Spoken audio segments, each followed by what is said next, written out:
Hi, this is Kamaya. So I have a very important topic to talk about this morning, and I really don't even know how to go about it or even say it because it's a really important and serious topic.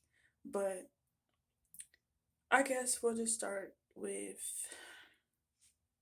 okay. So all right, this is how I feel. Okay, if you respect me, I will respect you. But if you disrespect me, I'm not gonna say I'm going to blatantly like disrespect you, but I'm really not gonna have no more respect for you. And if it happens continuously, because when it happens a few times, I try to hold my ground. I try to hold how I feel in, and I try to like just let it go because I'm that much of a graceful person, and I try to see things from other people's point of views and perspectives and everything like that. Other than my own. But if you keep on doing that, like if you keep on disrespecting me,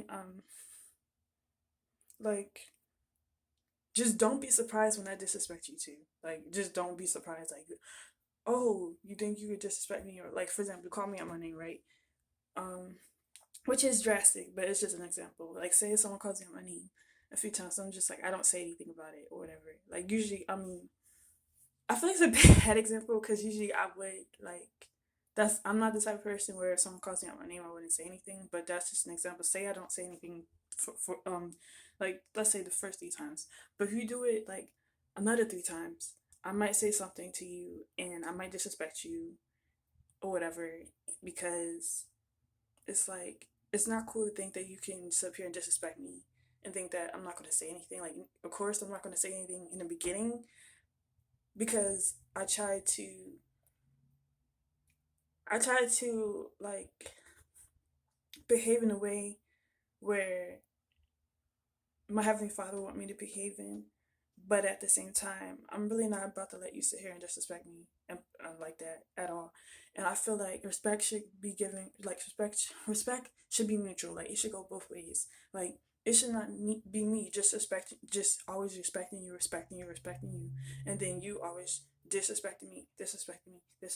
Like that's not how it goes, bruh. And that's not like honest. That's just no. I'm done with that. Okay, so if you disrespect me, I'm gonna disrespect you back, point blank, period. And it's not tit for tat. It's just that that's just how it's gonna be. Like you're not really. That's just how it's gonna be. Um. So another thing is, okay, so people really think that if you stay with, okay, so say you have children or a child, right, and you stay with your partner because you want your children to have a father or a good father figure and everything like that, which is really understandable because a lot of women to want their children to have fathers and stuff like that. But if the father is a narcissist, toxic, or abusive in any type of way, you allow like you all being in the same household plus with that person is actually more damaging than you realize. Like it would actually cause more damage to your children than you would think.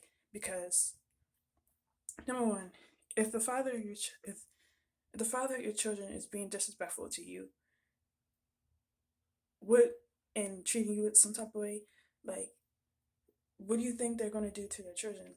Like mind you, there are some fathers who are disrespectful to the mother of their children and are off but are loving fathers. But then you have some fathers who treat the mother treat the treat the mother the same way they treat the children, or treat the children the same way they treat the mother, which is not okay at all. And honestly, that's how that's how so much damage and trauma develops because you thought that by staying it was the right thing to do, when actually it would have been more healthier and safer for your children to for you to remove yourself from this particular person. And this doesn't only go for this doesn't only go for men. Like there are this goes for women too who are not good mothers and stuff like that. So yeah, like It's just people don't know that the effects that the effects of damage you're possibly causing your children, or potentially causing your children, by staying in a relationship or a marriage where it's just unhealthy and toxic and abusive. And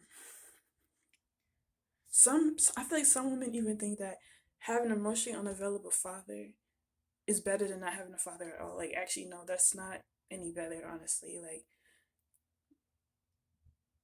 it's just not like, it's just, I feel like like some people who get married or whatever, not even get married, but it's just like, when you look at some of our like people's family dynamics and stuff, it's just like some mothers and fathers who became mothers and fathers should have not been like a parent, or should have not been, in a should not even be married or in a relationship, because one, they're not really the committed type of person. Like, they're not the type of person who seems like they want commitment. And then two, they don't know how to parent. Like if you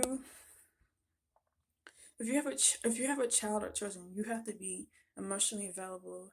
You have to be very loving and kind and supportive and motivate them. And you have to, like, there's so much stuff that involves being a parent. Even though I'm not a parent yet, like, I know what it takes to be one. Like, I'm not one, but I know what it takes to be one. So it's just like I know the type of parent I want to be. So it's just, I don't know. It's just that it's just like, um